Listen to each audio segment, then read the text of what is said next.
Olá pessoal, tudo bem com vocês? Eu me chamo Cairo e eu estou aqui para passar para vocês um pouco sobre David Ricardo. Esse vai ser o nosso primeiro vídeo e vai ser feito de uma forma muito carinhosa, através de uma pesquisa bem cautelosa para poder estar trazendo a vocês. Bem, vamos começar com quem é David Ricardo. David Ricardo ele nasceu em 18 de abril de 1772 em Londres, no Reino Unido, em uma família judia de origem portuguesa. Ele era o terceiro dos 17 filhos de uma família abastada. Uma hora ali, ele acabou se afastando dos negócios da família e foi dar atenção à área econômica. Vamos falar um pouco sobre a história de David Ricardo, que é muito interessante. Ele passou por diversos tipos de coisa, né? Muitas delas, inclusive, impactaram em toda a influência, em toda a área ali, né, que ele teve ali. É claro que nós não vamos falar de tudo aqui, até porque tem mais vídeos aí a serem criados também e serem tratados sobre cada teoria, né? Mas vamos falar um pouquinho sobre a parte histórica dele. Em 1781, Ricardo começa a trabalhar com seu pai na Bolsa de Valores. Em 1790, Ricardo se torna um corretor de ações independente. Em 1792, Ricardo se casa com Priscila Anne, uma mulher cristã. Tá? Em 1795, Ricardo compra uma propriedade em Gatcombe Park. Né? E em 1802, Ricardo é eleito para a Câmara dos Comuns do Reino Unido. Em 1815, Ricardo se aposenta da vida de negócios e se dedica apenas à economia. E em 1823, Ricardo morre em Gatcombe Park. Tá? Vamos falar sobre as principais ideias de David Ricardo, que é muito interessante de serem tratadas, tá? Ou pelo menos resumida, para você que às vezes não conhece, nunca ouviu falar dele, nunca teve contato sobre David Ricardo, você vai ter uma introdução. Principalmente para você que é aluno de economia ou um apaixonado por economia, com certeza você vai ter uma hora no seu curso ou no seu percurso sobre David Ricardo. Uma hora ou outra você vai ouvir falar dele, tá? Vamos falar sobre a teoria da vantagem competitiva, que é uma das coisas mais interessantes sobre o próprio David Ricardo, né? O que acontece? A base da teoria da vantagem competitiva é a ideia de que os países têm diferentes custos de oportunidade na produção de bens. O custo de oportunidade se refere ao que um país deve renunciar para produzir um determinado bem em vez de outro. Em outras palavras, né, se for resumir isso daí, se um país pode produzir um bem com um custo de oportunidade mais baixo do que o outro país, ele tem uma vantagem competitiva na produção desse bem. Então, para poder exemplificar, o Brasil ele tem uma fácil produção em agro. O Brasil tem uma vantagem muito forte ali competitiva. Então, logo, ele faz parte dessa parte teórica, né? Então, quer dizer, se o Brasil ele tem mais vantagem no agro, mas ele não é muito bom em tecnologia, como por exemplo a China é na criação e na fabricação tecnológica, então vemos que tem diferenças ali. A China, em questão de agro, ela não tem muita força. É quase assim, irredutível, é insignificante a força que o agro do Brasil tem comparado com o da China. A China, a tecnologia lá é muito forte, então é praticamente imbatível, não tem como bater ali as duas economias, tá? Então, vou dar um exemplo aqui para vocês. A teoria da vantagem competitiva ela é frequentemente exemplificada mais ou menos assim, como eu acabei de falar para vocês. Tem dois países, A e o B, né? Como eu falei aqui para vocês, Brasil e China. Suponhamos que o país A seja mais eficiente na produção de carros e o país B seja mais eficiente na produção de computadores. Se o país A produzir carros com um custo de oportunidade mais baixo em comparação com a produção de computadores e o país B tiver um custo de oportunidade mais baixo para a produção ali de computadores em relação à fabricação de carro, ambos países podem se beneficiar desse comércio. E é o que acontece. O Brasil se beneficia da tecnologia da China e a China se beneficia do agro do Brasil. tá? Então, essa é a teoria da vantagem competitiva de David Ricardo, exemplificando ali de uma forma bem mais simples, né? Vamos falar sobre a lei dos salários também, que é muito interessante de ser tratado, que é muito legal essa parte da lei dos salários. O que acontece, né? Essa lei, ela postula que os salários tendem a se estabilizar em um nível mínimo, conhecido como salário de subsistência. O salário de subsistência é o valor necessário para manter um trabalhador e sua família em condições de vida, como alimentação, moradia e vestuário. Segundo o próprio Ricardo, tá, os salários não permaneceriam constantemente acima desse nível, a menos que ocorressem circunstâncias excepcionais. Então, é a ideia do salário mínimo que o próprio David Ricardo colocou ali, implantou, né? Então, no caso das leis, né, ela é baseada em qual premissa? Da onde ele tirou essa ideia? Ele tirou essa ideia da população em crescimento. Por quê? O Ricardo ele partia de um pressuposto de que a população tendia a crescer ao longo do tempo e à medida que a população aumentasse, a oferta da mão de obra no mercado de trabalho também ia crescer, né? Então ia ter ali muita divergência. Outra questão também, que é o salário da subsistência, que é visto como uma espécie de linha base ali de salário, né? Então, se os salários caíssem abaixo desse nível, os trabalhadores não iam conseguir atender ali as suas necessidades básicas e aí não iam conseguir sobreviver, né? Então, por causa disso ali que surgiu a ideia também. E outra questão é a concorrência entre trabalhadores, né? Com uma oferta crescente de mão de obra e salários próximos ao nível de subsistência, os trabalhadores iriam competir entre eles, colocando uma pressão sobre os salários. Então, o salário ia acabar crescendo por causa dessa competição. E outra coisa que é interessante falar sobre a lei dos salários é o rendimento da terra, que Ricardo ele também relaciona a lei dos salários à sua teoria da renda da terra, que conforme a população ia crescendo, há uma pressão para expandir a agricultura e utilizar terras menos férteis ali, o que aumenta, querendo ou não, os custos de produção. Isso, por sua vez, acaba diminuindo ali a produtividade da mão de obra e mantém os salários próximos ao nível de subsistência, tá?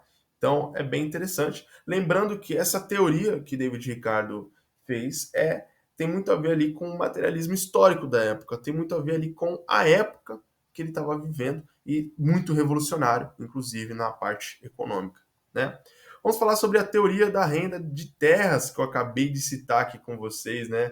Que nós acabamos de conversar sobre isso, né? Que é muito interessante essa teoria que eu vou passar aqui para vocês agora, tá? A teoria da renda da terra, ela começa com a ideia de que a terra, ela é um recurso limitado e heterogêneo, com algumas terras sendo mais férteis e produtivas do que as outras, é claro. Segundo o próprio David Ricardo, à medida que a população cresce e a demanda por alimentos e outros produtos agrícolas aumentam, é necessário cultivar terras menos produtivas para atender à demanda crescente, né? Então, essa dinâmica ela leva à definição central da teoria da renda da terra. À medida que as terras menos férteis são trazidas para a produção para atender à crescente demanda, a produção marginal diminui essas terras, né? E, em outras palavras, para deixar um pouco mais simples, né, para não ficar muito difícil, a produção adicional obtida dessas terras menos produtivas requer mais esforço, recursos e também insumos, né, para poder produzir a mesma quantidade de alimentos ou outros produtos agrícolas. Então, os proprietários de terras férteis, eles podem produzir com mais eficiência, obtendo mais lucros ali, né? Então, Ricardo também ele argumentava que esses lucros adicionais obtidos com a produção de terras mais férteis são, na verdade, uma forma de renda diferencial, conhecida como renda da terra. Olha, como a gente acabou de citar aqui a teoria da renda da terra. Então, essa renda ela é um pagamento pelos recursos naturais e pela produtividade superior das terras de alta qualidade, e não um pagamento pelo esforço ou pelos custos de produção ali adicional, né? Então, a teoria da renda da terra de Ricardo, elas têm implicações significativas ali para a distribuição de rendas na sociedade. Ela acaba destacando, querendo ou não, uma parte subsistencial da renda obtida por proprietários de terra, que é decorrente do acesso a terras férteis e não de um trabalho adicional ou investimento produtivo. Além disso, né, claro, a teoria da renda da terra tem implicações para a economia agrícola e as próprias políticas agrícolas, né? Então, ela sugere que os preços dos produtos agrícolas tendem a se elevar à medida que terras menos férteis são cultivadas para atender à demanda crescente. Isso acaba influenciando, né, a dinâmica dos mercados de commodities e os preços dos alimentos, afetando tanto agricultores quanto consumidores. Tudo bem? Então, para poder resumir, ele destaca o papel da produtividade da terra na determinação da renda diferencial e acaba fornecendo ali insights ali maravilhosos sobre a economia agrícola, a política fiscal e a justiça na distribuição de renda, tá? Vamos aqui para a parte de críticas a teorias clássicas que ele pegou bem pesado ali nas suas obras, tá? Bem, vamos falar sobre a crítica à teoria do valor-trabalho, tá? Embora ele compartilhasse com bastante ênfase na teoria do valor-trabalho com outros economistas, você vai ver ali no livro ali de David Ricardo, ele cita muito Adam Smith ali, por exemplo. Ricardo ele também introduziu algumas críticas bem significativas. Por quê? Ele argumentava que a teoria do valor-trabalho não explicava adequadamente as diferenças de valor entre bens, né? E, em vez disso, ele propunha que o valor dos bens era determinado pela quantidade de trabalho incorporado, mas também pela escassez relativa e pela utilidade ali daquele produto, né? Também sobre as críticas à lei de Say, tá? A lei de Say, ela afirmava que a oferta de bens cria sua própria demanda. No entanto, o próprio David Ricardo, bem cético, né, em relação a essa ideia, ele argumentava que a economia ela poderia experimentar desequilíbrios na demanda e na oferta, o que poderia levar a crises econômicas. Tá? Muito interessante essa parte.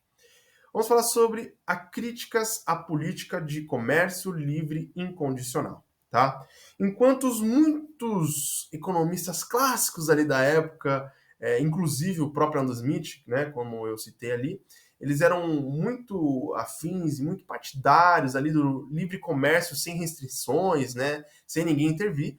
Ricardo ele já ponderou um pouquinho essa questão. Por quê?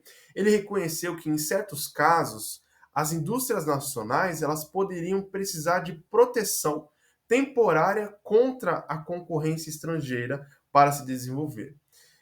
Suas ideias sobre a teoria das vantagens comparativas, como a gente já citou ali, forneceram uma base mais sofisticada para a promoção do livre comércio, reconhecendo que os países deveriam se especializar naquilo no que tem vantagens comparativas, que eu já citei aqui, já, né?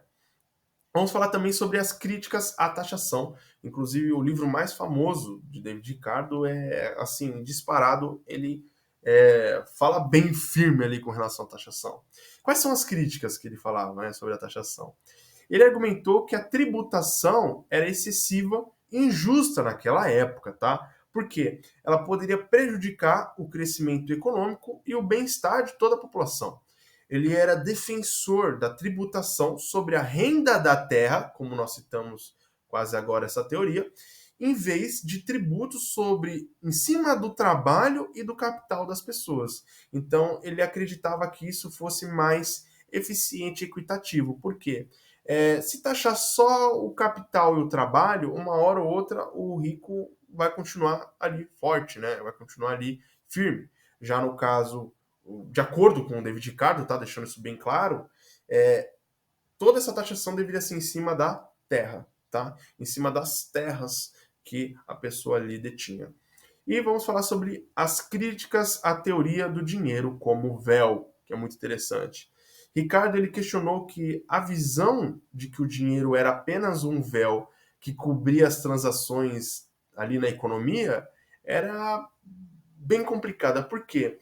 Ele reconheceu que existia ali uma importância muito alta de ter um sistema monetário e ele também falava muito sobre as mudanças da moeda, incluindo os efeitos da política da emissão do papel moeda pelo governo. Então, ele falava bastante sobre essa questão da inflação, tá? Tudo isso, é claro, nós vamos tratar bem forte ali mais para frente ali nos nossos próximos vídeos. E só para deixar claro, antes de nós irmos para outros temas, essas ideias influenciaram o pensamento de economistas muito famosos após isso, como por exemplo Karl Marx e Stuart Mill, né, que é muito famoso nessa parte da teoria econômica contemporânea, né? E vamos falar sobre a economia política, tá? O que acontece sobre a economia política? Ele tinha uma visão bem diferente ali, né? Porque ele gostava muito de abordar essa parte de comércio internacional, distribuição de renda, política fiscais. E quais são os temas ali que ele aborda? Como eu já falei sobre a teoria da vantagem comparativa e também sobre a teoria da terra e a lei dos salários, eu gostaria de falar sobre a crítica e também sobre o que ele conversava sobre a estabilidade monetária. Como eu já citei outras coisas, a vantagem comparativa, a lei dos salários, a taxação excessiva, o que ele falava também sobre a parte da estabilidade monetária? Ele enfatizava que existia muita importância na estabilidade monetária e questionou que a ideia de que o dinheiro era apenas um véu, como nós conversamos, era ali um problema. Então, o governo ele tinha sim muita responsabilidade monetária. Ele puxava muito essa questão, por quê? Não adianta nada a pessoa ter terras, a pessoa conquistar muitas coisas, ter funcionários, ter bastante proprietários de terras, sendo que o governo não tem nenhuma responsabilidade monetária, que é uma coisa que nós vemos que é muito forte, inclusive no século XXI. Né? Aqui no Brasil a gente sofre com isso. É uma instabilidade monetária o tempo todo. A moeda vai para cima, o dólar vai para cima, e aí a moeda vai para baixo, a gente vê essa instabilidade. Não que o governo tinha que ser o mesmo número o tempo todo, mas não deveria ser discrepante. Em questão de 4 anos, a gente tem uma inflação absurda, um problema enorme aí que a população acaba pagando. Então, o David Ricardo ele falava, ele puxava essa questão da economia política da época. Porque tanto os reis como os governantes não tinham responsabilidade alguma, só queriam gastar o que estava ali na vida deles. E daqui tem para a população, tem caixa tal, vou estourar aqui. E a inflação ia lá para cima, né? Então você vê até questões históricas como Napoleão, você vê a Primeira, a Segunda Guerra Mundial, o quanto essa questão monetária faz com que o país entre em crise ali muito forte. Outro tema também que ele falava sobre a economia política era as críticas ao protecionismo excessivo. Porque, embora o David Ricardo ele fosse um defensor do livre comércio também, ele reconheceu que, em certos casos, indústrias nacionais elas poderiam necessitar de uma proteção ali temporária contra a concorrência estrangeira para se desenvolver. Então, o que acontece? Ele entendia também que por mais que existia ali o livre mercado ali, que era muito importante, existia casos que o governo tinha que intervir. Então, por exemplo, quando você vê alguns casos de bancos que quebraram, empresas gigantescas aí que quebraram, aí de repente o governo intervém. Por quê? Se o governo não intervir com relação a isso, pode vir crises econômicas por causa disso. Por exemplo, nos Estados Unidos a gente vê aí que teve alguns bancos aí que quebraram, né? E aí o governo teve que intervir. O governo teve que dar um jeito, fazer fusão, teve que colaborar ali com algum empréstimo, teve que colaborar ali com uma recuperação judicial, teve que intervir. Por quê? De acordo com o que David Ricardo entendia, por mais que o livre mercado ali tivesse acontecendo, tinham empresas que chegavam ali numa sociedade e acabavam formulando ali as famosas e os famosos monopólios. O Brasil, inclusive, é um portador de monopólio. Para você ver o quanto, infelizmente, nós estamos aí bem para trás ali com relação a isso. Então, é muito interessante essa questão que David Ricardo abordava. Eu queria também falar sobre a crítica que ele fez a Thomas Malthus, que é muito interessante. É, ele, é claro, ele tinha ali uma certa admiração, mas, como eu falei para vocês, ele acabava batendo com relação a essa lei dos salários, né? Então, o Thomas Malthus, por exemplo, ele formulou uma teoria chamada lei dos salários malthusiana, né? Que ele afirmava que a população tendia a crescer em uma taxa mais rápida do que a produção de alimentos e que ali resultaria em uma pressão é, constante ali, né? Então as taxas iriam ficar muito fortes, ia ter uma pressão muito forte ali em cima dos salários e o David Ricardo ele criticava essa questão. David Ricardo também ele criticou a teoria da renda da terra, as políticas populacionais também que foi ali muito complicado, né? Que o Thomas Malthus ficou famosíssimo por causa disso. Por quê? O Thomas Malthus ele era defensor de políticas para controlar o crescimento populacional. Então ele acabava ali defendendo muito a abstinência sexual, o adiamento do casamento. Já o Ricardo, ele não acreditava muito nisso, não. Ele ficava até. Ele escrevia ali bem enfurecido, porque ele argumentava que deveria ser colocada uma melhoria na produtividade agrícola e no aumento da produção de alimentos. E não ficar, não faça isso. É, para de ficar mexendo nesse tipo de coisa. Ou então, não case. Eu vou controlar a quantidade de filho que você tem. Que era algo que Thomas Malthus defendia e David Ricardo foi contra. E outra coisa que vale a pena colocar ênfase também, que David Ricardo acabou criticando ali Thomas Malthus, né, que é a visão sobre o progresso econômico. Ricardo ele via o progresso econômico como resultado do crescimento da produtividade e da acumulação do capital. Já Malthus, ele era muito preocupado com essa questão de escassez de recursos e ele não tinha nenhum. Se você for ler as obras de Thomas Malthus, não vou falar nenhum, mas ele tinha muito pouco otimismo com relação à economia, né? Ele via ali a situação ali da população e achava assim, meu, vai ficar difícil ali da gente conseguir crescer e a população conseguir ter grana para lidar com tudo isso. Então vamos controlar o crescimento. Eu acredito que se ele tivesse vivo até hoje, ele ia se assustar com a quantidade de pessoas que existem até os dias de hoje, né? E vou querer colocar aqui essa questão que o David Ricardo ele deixa isso bem forte, né? A população ela aumenta em uma progressão geométrica. Já as substâncias que servem como alimento para o homem aumentam em uma progressão aritmética, né? Então é isso que é bem interessante ali, que é a crítica que ele faz.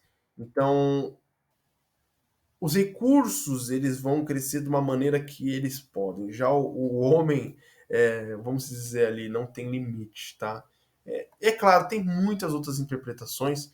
Eu vou trazer mais frases, a gente vai debater um pouquinho mais sobre essa frase, mas eu acho bem fantástico essa questão do David Ricardo, essas críticas que ele faz sobre essa questão de progressão, essa questão do mundo crescer e o quanto isso faz diferença. E essa teoria e essas teorias, né, de David Ricardo, elas fazem muito jus até os dias de hoje. David Ricardo ele é influente até os dias de hoje e você não deve parar se limitando a esse vídeo. Vá atrás de obras, vá atrás dos livros de David Ricardo e, é claro, faça bom uso disso, porque vai ser útil para a sua vida inteira. Tudo bem? Muito obrigado e até mais.